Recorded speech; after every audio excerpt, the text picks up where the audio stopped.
కూర్మావతారం భూమి, ఆకాశం, లోకాలు అన్నీ జలమేమైపోయి ఎక్కడ చూసిన నీటే. దేవతలు, దానవులు భయంతో క్షీరసాగర తీరంలో నిలబడి ఉన్నారు. అప్పుడు వారు ఒక నిర్ణయం తీసుకున్నారు, అమృతం పొందడానికి క్షీరసాగరాన్ని మతించాలి అని. దేవతలు, దానవులు మతన నిర్ణయం మతనానికి మందరాచలాన్ని మతనదండముగా, వాసుకి నాగుని తాడుగా చేసుకున్నారు. ఇంద్రుడు, మాలిచక్రవర్తి తమ తమ వర్గాలను నడిపించారు. వారు వాసుకిని రెండు వైపులా పట్టుకొని మతనం ప్రారంభించారు. మందరాచలం మునిగిపోవడం మతనం ప్రారంభమైన వెంటనే మందరాచలం బరువుతో సముద్రంలో మునిగిపోసాగింది. దేవతలు, దానవులు భయపడి శ్రీ మహావిష్ణువును ప్రార్థించారు. కూర్మావతారం అవతరణం. అప్పుడు భగవంతుడు మహాతాబేల్ రూపంలో కూర్మావతారంగా అవతరించాడు. ఆయన సముద్రం లోతుల్లోకి వెళ్లి తన వెన్నుపైన ఆ మందర పర్వతాన్ని నిలబెట్టాడు. ఆ వెన్నెముక ఆధారంగా మతనం తిరిగి ప్రారంభమైంది. క్షీరసాగర మతనం. దేవతలు ఒకవైపు, దానవులు మరోవైపు నిలబడి వాసుకిని లాగుతూ మతనం కొనసాగించారు. సముద్రం మనల్లా మెరుస్తూ తుఫానుతో అల్లకల్లోలమైంది.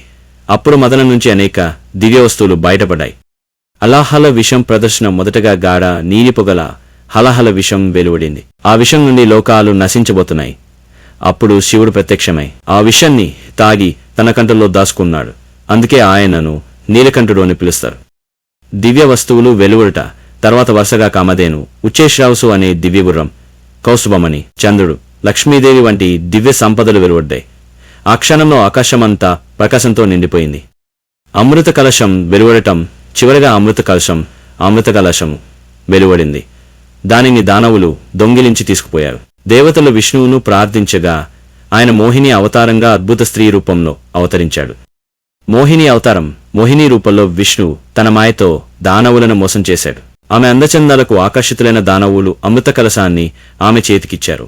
మోహిని దేవతలకు అమృతాన్ని అందించి వారికి అమరత్వం కల్పించింది. ధర్మస్థాపన. ఈ విధంగా కూర్మావతారము ధర్మస్థాపన, సహనం, స్థిరత్వం, సమతుల్యత అనే విలువలను బోధించింది. వ్యాస మహర్షి వాక్యంలో కూర్మావతారము లోకమునకు స్థిరత్వమునకు సంకేతం, ధర్మమునకు ఆధారం అని చెప్పబడింది.